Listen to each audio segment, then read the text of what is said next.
puso ko'y iyong sinisiyasat,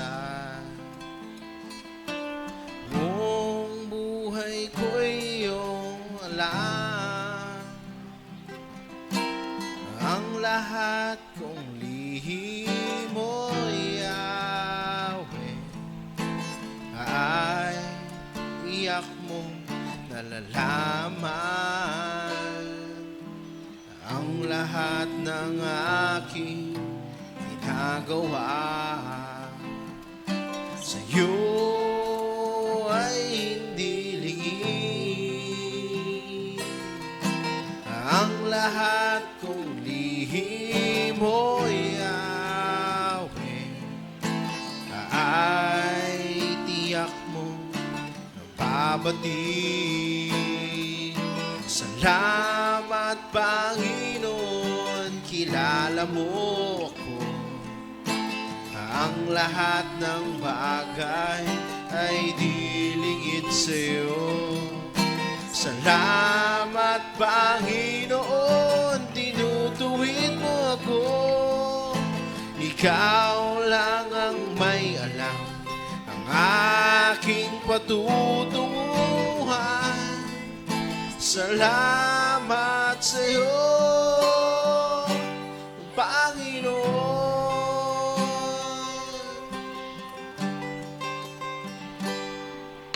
Ang puso ko'y iyong sinisiyasat, buong buhay ko'y iyong alam. Ang lahat kong lihim mo, Yahweh, ay tiyak mo ang nalalaman.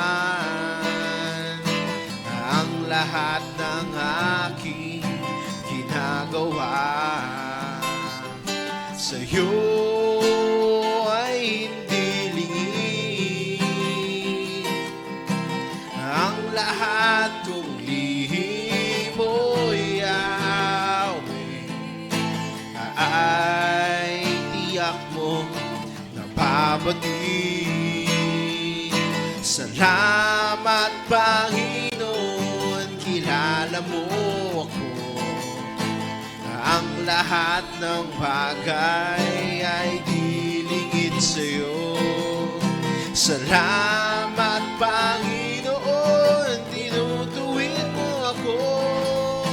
Ikaw lang ang may alam ng aking patutunguhan. Salamat sa'yo, Panginoon, salamat. Salamat, Panginoon, kilala mo ako. Ang lahat ng bagay ay dilingid sa'yo. Salamat, Panginoon, tinutuwid mo ako. Ikaw lang ang may alam ng aking patutunguhan. Salamat sa'yo, Panginoon, ikaw lang. Ikaw lang ang may alam ng aking patutunguhan. Salamat sa'yo, Panginoon, ikaw lang. Ikaw lang ang may alam ng aking patutunguhan. Salamat sa'yo, Panginoon.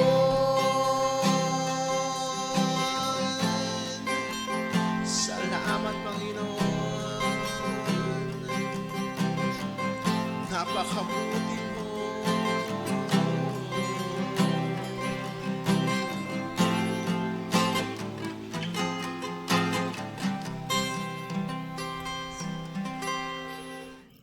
Magandang gabi po sa ating lahat at welcome po sa ating Friday Night Prayer Service.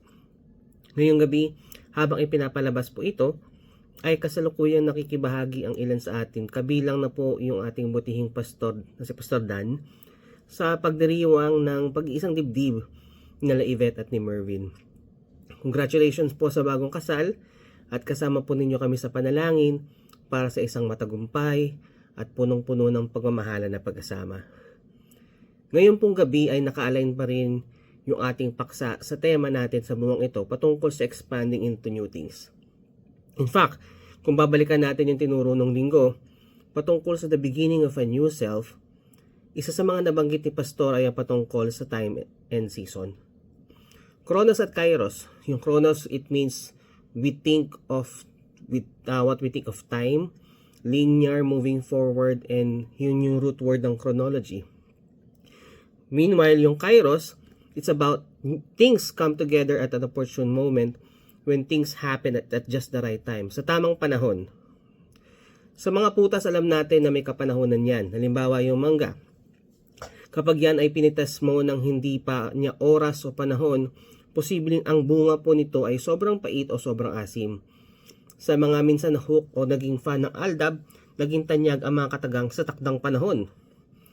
Madalas kapag minamadali natin ang mga bagay sa paligid natin, lalo't hindi pa naman ito dapat oras o panahon niya, ay hindi nagiging maganda po ang resulta.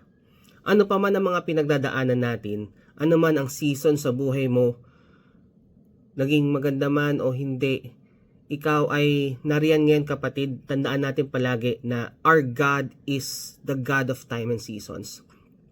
It means that He is in control. Alam niya, hawak niya, at itinakda niya ang oras at panahon natin.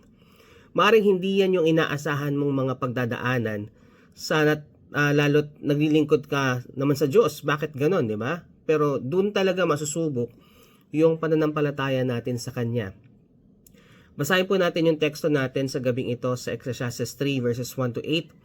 Sabi po sa NIV translation, "There is a time for everything and a season for every activity under the heavens. A time to be born and a time to die. A time to plant and a time to uproot.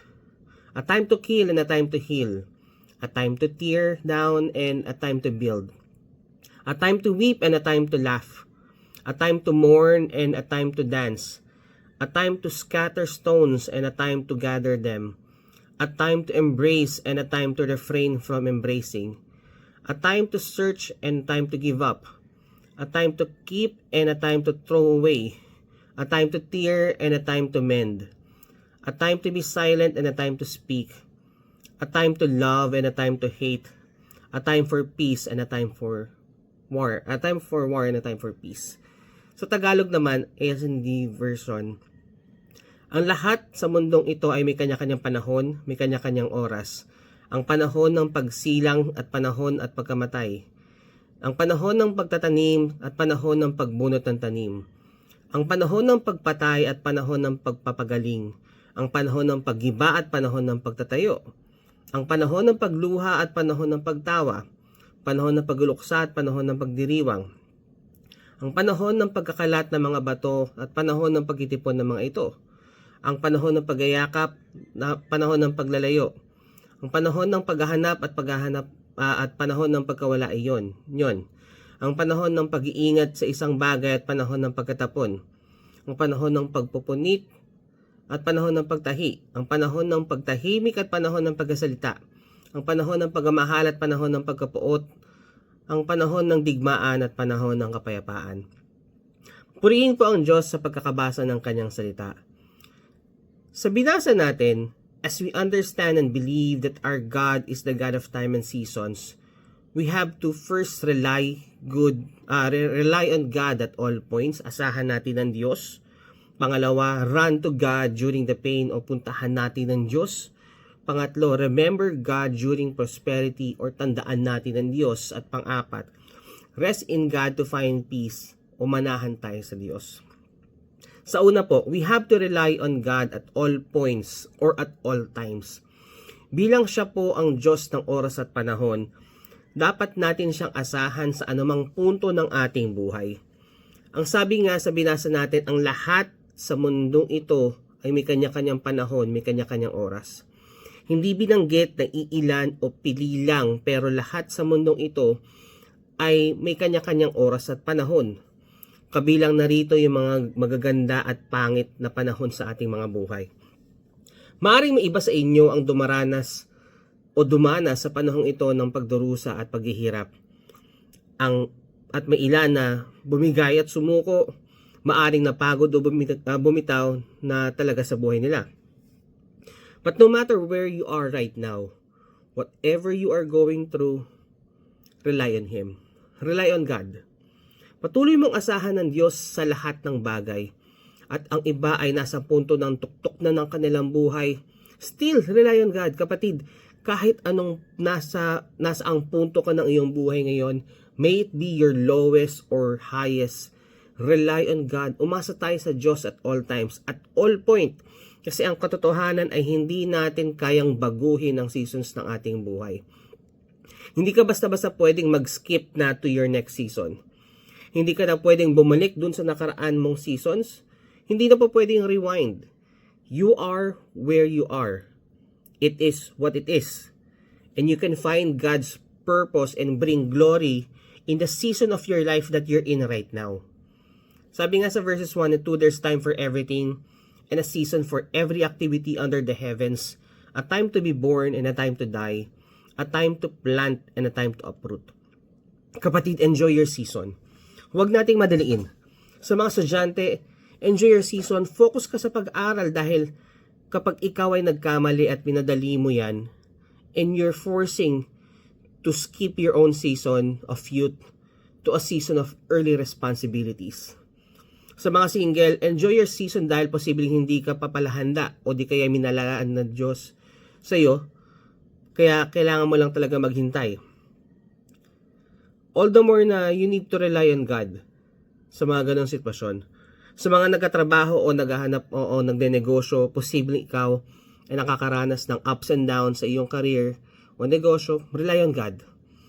It is clear on the text that God is at work in every seasons of life, in good times and in bad times. Alam din natin na nothing brings more joy to a family when they have a baby. Abay, napakasayang pakiramdam noon. On the other hand, nothing brings more grief to a family naman if there's death. God is both at work at the awesome times when a baby is born, and He's also at work at the awful times when somebody dies around you. Every time, God is at work for His glory and for your own good. Pangalawa po, run to God during the pain o puntahan natin ng Diyos sa mga panahong tayo ay may pinagdadaan ng struggles, pains, or sufferings. Run to God during pain. Lumapit tayo sa Kanya. Siguro ang mga sitwasyon mo ngayon ay hindi na maganda para sa iyo na kahit ginawa mo na lahat na makakaya mo, binigay mo na lang yung atensyon mo at lakas mo, ngunit palagi at palala ito ng palala. Yung tipong parang wala ka na talagang magawa para maging mainam yung kalagayan mo. Kung ito yung season of life na pinagdadaanan mo ngayon, kapatid, ilapit mo yan sa Diyos. Run to Him immediately and go to Him in prayer. Iluhod mo, ilapit mo, iiyak mo, isamo mo, ibigay mo sa Kanya. Ang sabi sa verse 3 and 4, a time to kill, a time to heal, a time to tear down and a time to build, a time to weep and a time to laugh, a time to mourn and a time to dance. Si Solomon ay dumaranas ng mga sitwasyon nung naisulat niya itong Ecclesiastes chapter 3. Nasa extremes na siya ng kanyang mga nararamdaman at ng kanyang mga sitwasyon. Ginamit na niya rito yung a time to heal kasi it's really doing not just his physical, not just his physical, but also his emotional and spiritual health. Maybe things are physically not good right now in your life, but God steps and He heals you spiritually. He causes you to rest and trust in Him even during the midst of pain. Sometimes it's time to kill. Sometimes it's time to laugh. Sometimes it's time to cry. Sometimes you grieve and sometimes you dance. Hindi ka naman nagdadalumhati sa panahon ng may kinakasal katulad ngayon. Hindi ka naman siguro magasayaw ng hip-hop sa panahon na may libing unless specifically asked by the family. Kasi that's the seasons of life na gustong ilarawan ni Solomon. Kung ikaw ay nag-struggle right now at nahihirapan ka ng kumapit, kapatid, it's just a season. It's temporary. Di ba sa ibang parte ng mundo, we know that there's 4 seasons. Summer, solstice, winter, at spring. Sa atin naman dito sa Pilipinas, it's just tag-init at tag-ulan. Hindi permanente, matatapos din ang season ng pain mo, kapatid. It will eventually go away. God has His sovereign will, and sometimes it is God's will to allow you to suffer so that He can build you the muscle of faith stronger, ikaw mapalakas ka, and He can help you grow to trust in Him more. Pangatlong bagay po, remember God during prosperity, o tandaan o alalahanin natin ang Diyos sa panahon na ikaw naman ay nananagana. Maybe you're not going through pain right now. Maybe you are enjoying the fruits of a lot of hard work. Maybe stuff is going really well for you right now. That's good, kapatid, maganda yan. Kalooban ng Diyos na ikaw ay i-enjoy mo yung mga pinaghirapan, 'di ba? So kung kanina may good news na kung ikaw ay nakakaranas ng sitwasyon ay matatapos din 'yan. Ngayon naman merong bad news na kung ikaw naman ay nananagana, it's a season na posibleng dumanas ka rin ng mga failures. Ang sabi nga nila, the higher you rise, the harder you'll fall. Habang ikaw ay nakakaranas ng pananagana, inaalala mo ba ang Panginoon sa mga panahon na iyon? O ikaw ba ay naghahanda sa posibleng paparating na mga sitwasyon sa buhay mo? Minsan during our success, our peak times, nakafocus lang tayo dun sa sudden moment of victory or victories or success na na-enjoy natin. Nakafocus lang tayo doon sa blessings, nakalimutan natin yung blesser. Nakalimutan natin yung nagkakaloob ng mga bagay na to, yun yung Panginoon. Nagpray ka na magkatrabaho, nung binigyan ka niya ng trabaho na wala ka sa church. Naging busy ka. Kapatid, self-check din palagi. Nakakalimot ka na ba sa Diyos ngayong matagumpay o nagtatagumpay ka sa buhay? Dapat nga, the more na pinagpapala ka ng Panginoon, ay the more mo siyang pinaparangalan sa mga success sa buhay mo. Sabi sa verses 5 and 6, a time to scatter stones and a time to gather them, a time to embrace and a time to refrain from embracing, a time to search and a time to give up, a time to keep and a time to throw away. For thousands of years now, Bible translators ay nagsastruggle sa verse 5 na i-interpret. Kasi hindi sila sure how to interpret yung phrase na to na sinabi ng Solomon, gather stones or scatter stones. Some people believe that this is a reference to fighting. In Solomon's day, as in today, if you are about to pick a fight, you would gather some stones and you would literally throw the stones at your enemy. And they still do this in many places in the Middle East today. Or kung ikaw ay lumaki sa isang agrarian society and you hated your next door neighbor, yung kapitbahay mo, you would gather stones at pagabatuhin yung kanilang field para mahirapan silang mag-plow, mag-araro ng kanilang bukirin. Some people believe that iyon yung nire-refer ni Solomon doon sa kanyang sinabi. Sometimes you gather stones, sometimes you scatter them. Sometimes you throw them at your next door neighbor because you're mad at them. Sometimes it's time for him to collect them up so he can plant the field. Diba? Minsan, tignan naman rin yung bright side na maybe it's a time for them na ma-realize na kailangan ko na rin gumilos. May mga times na you want to embrace on things in your life and not let them go. That's female, fame, and fortune. And it's natural for us, for people, na you want to hold on to those things when things are going good. But remember, folks, na it may just be a season. And right around the corner, it's just going to get bad.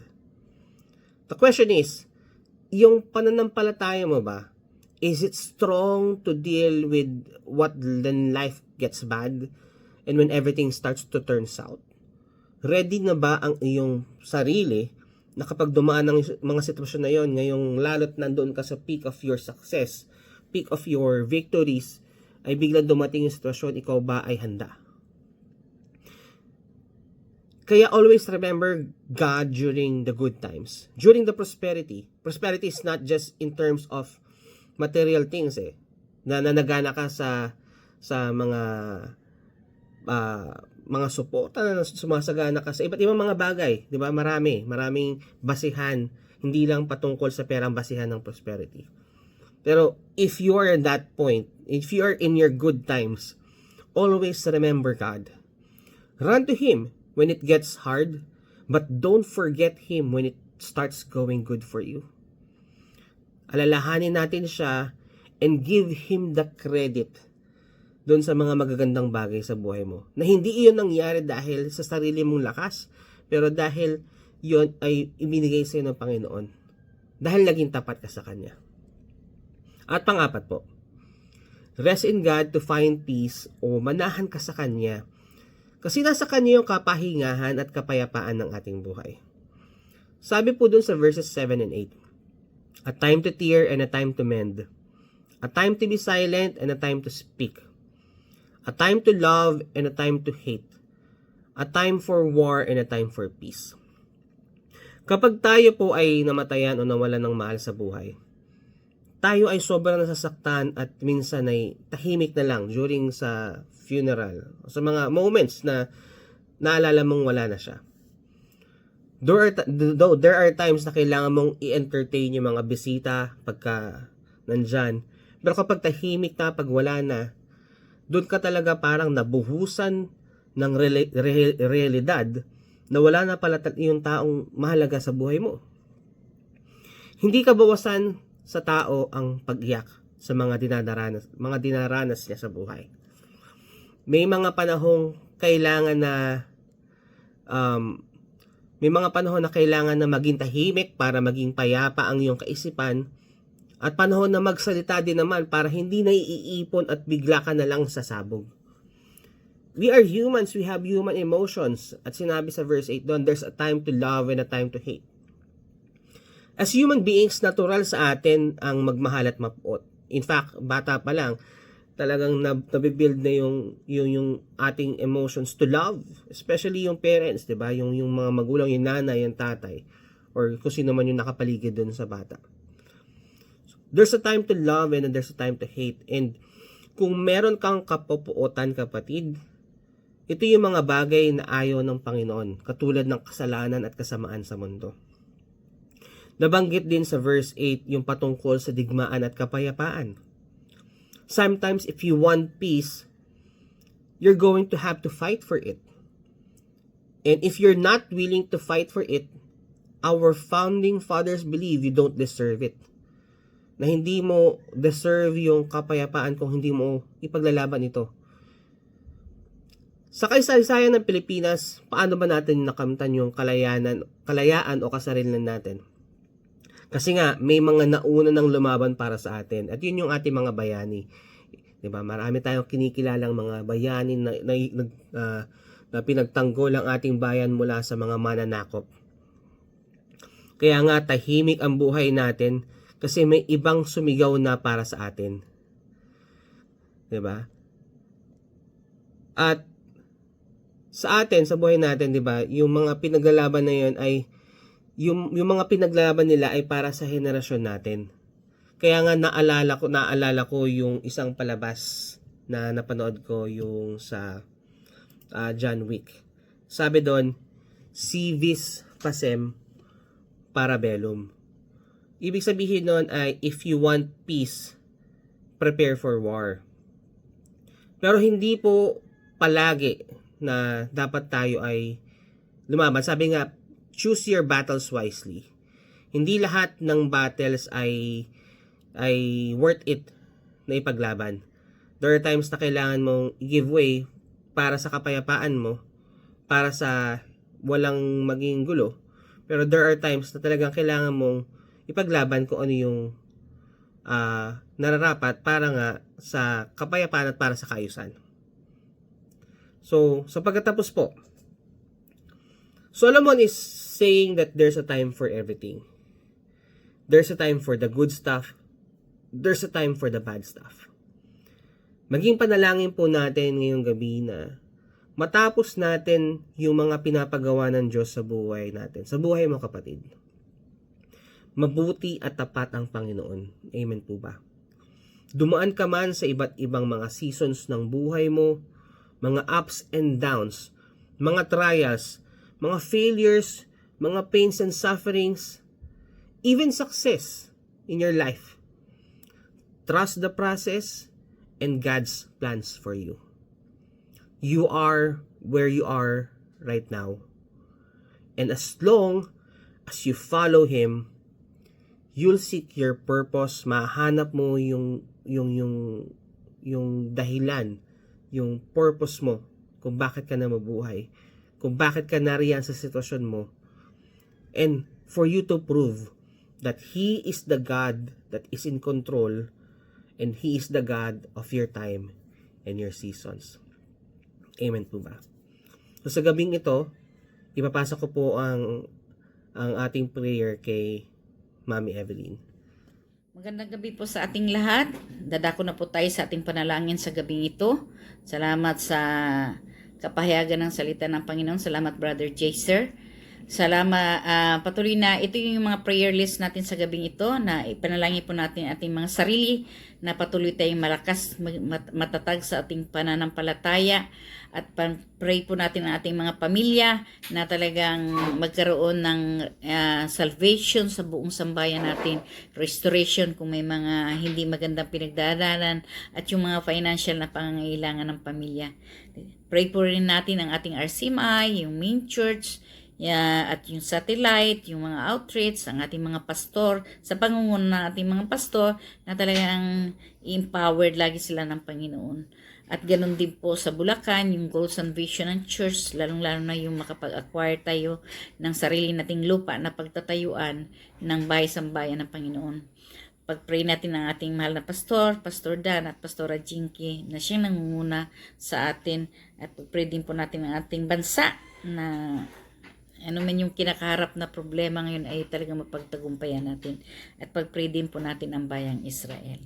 So let's pray. Hallelujah Lord. We praise and we thank you Father God sa gabing ito.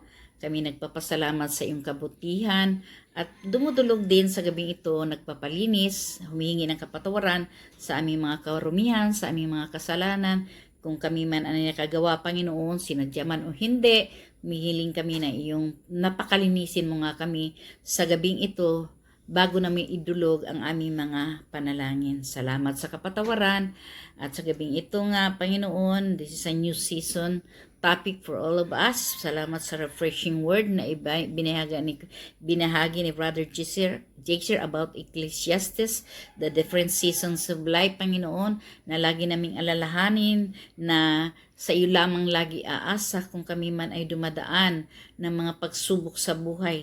Ikaw ang aming takbuhan, ikaw ang aming maaasahan, at patuloy na lagi kaming manahan, lalong-lalo na kung hindi na namin kaya yung mga pinagdadaanan sa buhay. There is a time in every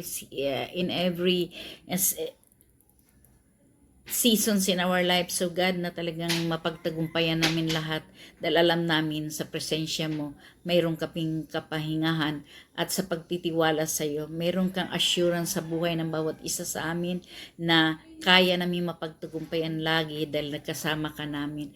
Thank you, Holy Spirit, for giving us wisdom always na when it comes to trouble, ikaw yung nagagabay sa amin o kung ano man yung mga dapat namin gawin sa aming mga pinagdadaanan. Salamat sa buhay ng bawat isa. Salamat din sa buhay ng pamilya namin na sandalan namin at kaagapay namin sa aming mga journey sa mundong ito, sa aming pakikibaka. Kaya naman, ang bawat miyembro ng pamilya, dalangin namin ay talagang makakilala sa iyo na ikaw ang Panginoon at tagapagligtas ng buong pamilya. Sa iyo kami magtitiwala, sa iyo kami kakapit, sama-sama kami sa aming pananampalataya. Pagkaisahin mo kami ng iisang pananampalataya at samahan anumang mga battle sa buhay na mayroon kami. At kung mayroon mga pamilya na may nagkakabahabahagi, we pray for restoration sa bawat miyembro ng pamilya, dahil alam namin mahal mo ang pamilya, Panginoon, at kaya naman ang pamilya din ang tinitira ng kaaway upang sirain, pero hindi siya magwagi kung kami ay sama-sama na mananampalataya sa iyo. At ganon din sa mga pangailangan financial ng bawat pamilya na dumadaan ng kahirapan sa buhay. Ito season na talagang yung kawalan ay patuloy na ikaw ang magbukas ng pintuan na magkaroon sila ng oportunidad sa mga, lalo sa mga walang trabaho, na magkaroon ng trabaho, at sa mga negosyo na mahina ay ikaw ang magningas nito upang muli na yung mag-alab yung kanilang negosyo. At ganun din po, Panginoon, na patuloy na maging bukas pala din kami sa mga nangailangan. Kung kami naman ay pinagpala, ay maging bukas pala din kami sa mga nangailangan naming mga kapatiran. Maging sensitive kami, Panginoon, sa pangangailangan ng bawat isa. Dahil yun ang nais mo sa ministeryo mo, na kami ay maging daluyan ng pagpapala para doon sa mga walan. At kaya samahan mo ang bawat pamilya namin, Panginoon, at ang pamilya ng RCMI na aming church. Gamitin mo ito bilang gabay namin sa aming takbuhin sa pananampalataya. Kaya patuloy na pagkaisahin mo ang kabuuan ng RCMI, ang main church, satellite, and outreaches, and all the pastors na nangunguna sa bawat area ng RCMI na mayroon. Ikaw po patuloy na kumilos at manguna sa kanilang buhay. Continue to equip them, O Father. Empower them with your word, O God, na gamitin mo silang mightily kahit kung saan man sila andoon. We pray for the main church, O God, sa pangunguna ni Pastor Reggie, O God, at saka lalong-lalo yung transition to Pastor Leo, na patuloy kang kumilos sa buhay nila, Panginoon. Patuloy mong patatagin ang RCMI, ang pananampalataya ng RCMI, Panginoon, sa pangunguna ni Pastor Leo, Panginoon. Samahan mo ang journey na ito, yung transition, na talagang pagkaisahin mo nga ang buong RCMI, at magkaroon kami ng obedient heart, na patuloy na anuman ang mga adhikain ng aming bagong senior pastor, ay andun kami na nakasuporta. Ganun din po na pangunahan mo ang mga leaders na itatalaga mo, lalong-lalo this coming board of trustee na pagpipili muli ng ipapalit doon sa mga bumaba, na magkaroon talaga ng tamang proseso ang gagawin sa lahat ng bagay. At we pray din, Father God, sa anniversary sa RCMI, Lord, na kung paano mo pinagpala ang RCMI, ganun mo din pagpapalain, Panginoon, ang mga darating na taon. Kung paano mo sinamahan yung journey na ito, Panginoon, ay sasamahan mo kami all throughout, Panginoon. Kaya salamat sa iyong pagpapala sa kabuuan ng RCMI, at salamat sa aming mga pastor nga, salamat sa aming mga leader na patuloy na ginagamit mo. At dito sa RCMI Bulacan, patuloy namin itinatalaga ang gawain na ito, Lord God, sa goals and vision ng church, na magkapag-acquire kami ng lupa. Guide us, Panginoon, kung saan mo kami dadalhin, natatayuan ang iyong bahay-sambahan sa lugar na ito. Gamitin mo ang RCMI Bulacan upang lumawak ang iyong ebanghelyo sa lugar na ito, Lord, at patuloy na mahayag ka sa lugar na ito, matanyag ka sa biblikal na kapamaraanan. Salamat sa aming buting pastor, Pastor Dan at Pastor Rajinki, na ginagamit mo sa lugar na ito. Ganon din sa bawat isa sa amin na tinalaga mo sa lugar na ito ng Bulacan. Gamitin mo ang buhay ng bawat isa na humayo, dahil yan panawagan mo sa buhay ng bawat isa, na humayo, magpahayag ng iyong salita, maging maging buhay kami na patutuo kung paano kami sinasamahan ng Panginoong Hesus sa buhay namin at sa aming pananampalataya. Kaya gamitin mo kami na patutuo talaga sa lugar na ito kung gaano kakabuti sa amin, Panginoon. Dahil we believe and we really trust in your unfailing, Panginoon, love for us, O God. At naniniwala kami na apart from you, Lord, we are nothing in this world, O God. Kaya Lord, samahan mo kami sa aming journey ng pananampalataya. Gamitin mo nga ang bawat isa sa amin na maging matatag nga kami sa pananampalataya, na lagi namin idalangin ang aming mga kapatid na manatili lagi sa gawain at sa iyo, Panginoon, sa pamamagitan ng RCMI Bulacan, at makapaghayo nga kami, makapagdala kami ng maraming kaluluwa sa lugar na ito. Salamat din sa mga opportunity na binibigay mo sa amin. Lord, continue to stand on the faith, mga kapatid, at patuloy na pangunahan natin ang iglesia ng RCMI Bulacan sa lugar na ito.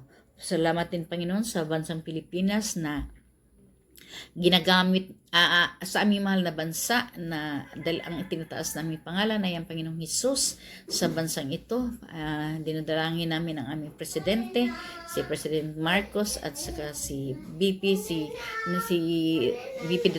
Duterte, Panginoon, na bigyan mo sila ng karunungan na pamalaan ang bansang ito ng may pag-ibig sa bansang Pilipinas, na lukuban mo sila ng iyong banal na Espiritu Santo, na makilala kanila sa biblikal na kapamaraanan. Maghari ka sa bansang ito, purihin ka, Ama, sa bansang Pilipinas, at ikaw ang madakila, ikaw ang matanyag sa bansang ito. Anumang mga pinagdadaanan, Lord God, sa pagbagsak ng ekonomiya, we pray, Panginoon, na muli mong pag-alabin ang ekonomiya ng bansang Pilipinas. Now, Lord, we really believe, Panginoon, na ikaw ang Diyos ng bansang Pilipinas. Kaya alam namin, Panginoon, na itataas mo muli ang aming kabuhayan, ang aming ekonomiya ng bansang Pilipinas. We pray for peace, Panginoon, sa bayang ito, Panginoon. Kaya anuman mga nagnanais na magdala ng kaguluhan sa bansang ito, we pray, Panginoon, na talagang, Lord, na punuin mo, Panginoon, kami ng iyong pag-ibig, na hindi kami basta-basta masisira ang bayang ito sa mga gawa ng kaaway. Salamat, Panginoon, bigyan mo kami ng matatapat na leaders sa aming lugar, na talagang ipagharian mo ang puso nila, na unahin nila ang kapakanan ng bayang Pilipinas, hindi yung mga personal nilang mga agenda sa buhay. We pray na ma-stop na ang corruption sa bayang ito, maging sensitive yung aming presidente sa mga ginagawa ng kanyang mga nasa under niya, Panginoon. And continue to equip our president and our vice president, Panginoon. Lord, we pray din, Panginoon, the Senate and the Congress, Panginoon, na silang gumagawa ng mga batas sa bayang Pilipinas, na magkaroon talaga, Lord God, ng batas na maayos, na hindi ma-compromise yung pananampalataya ng bayang Pilipinas, na ang mga ipapasa nilang batas maging kalugod-lugod lamang sa iyo, Panginoon. Kaya salamat sa aming mga mambabatas. Patuloy na itinatalaga namin ang kanilang mga puso't isipan sa iyo, na piliin nila yung mga ipapasa nilang batas. Salamat din sa bayang Israel, ang pinili mong bayan, Panginoon, na dumadaan ngayon ng mga kaguluhan sa bayan nila, Panginoon. Lord, let your name alone, Panginoon, ang may itaas sa lugar, sa bansang Israel, Panginoon, na walang gawa ng kaaway ang mananagumpay, kundi ikaw lamang, Panginoon, ang magtagumpay sa bayang ito, dahil ito nga ay pinili mong bayan. We pray, Panginoon, na ang mga leaders sa bansang ito, Panginoon, ay will humble themselves, Panginoon, at i-acknowledge kanila bilang Diyos at tagapagligtas nila. Dahil yun naman ang nais mo, Panginoon, na kami ay mag-humble down, Panginoon, sa aming mga sarili, and we will seek you, Panginoon, at alam namin kakailangain mo kami. Kaya we pray for Israel na ang bawat mamamayan, at we pray for Philippines na ang bawat mamamayan ay mag-humble down at hanapin ka sa buhay nila, at ikaw ang sasambay nila sa sa kanilang mga buhay. Kaya salamat sa bayan, Panginoon, sa buhay ng bawat isa sa gabing ito. Dalangin ko, Panginoon, na patuloy ka maghari nga sa amin at kung ano man nga ang kinakaharap namin pagsubok sa buhay, ay manatili kaming matatag, Panginoon, dahil alam namin andyan ka para kami ay lingapin. Kaya naman, saan man kami andoon, lagi naming hangarin na kami ay magliwanag sa iyong presensya, Panginoon. Purihin ka, Ama, sa gabing ito. Salamat sa iyong biyaya, salamat sa iyong pagpapala. Pagpalain mo ang aming mga kapatid na nakikinig at nanonood sa iyo sa gabing ito. Salamat, Ama. Purihin ka sa pangalan ni Jesus. Amen and amen. Maraming salamat po sa panalangin at sa ating pagkatapos. Maraming salamat po sa lahat ng mga sumubaybay at mga nakapakinig na mensahe natin. At kita-kits po tayo sa linggo para sa isa na namang pagkasama-sama at paglilingkod natin sa Panginoon. God bless you po. Maraming salamat po.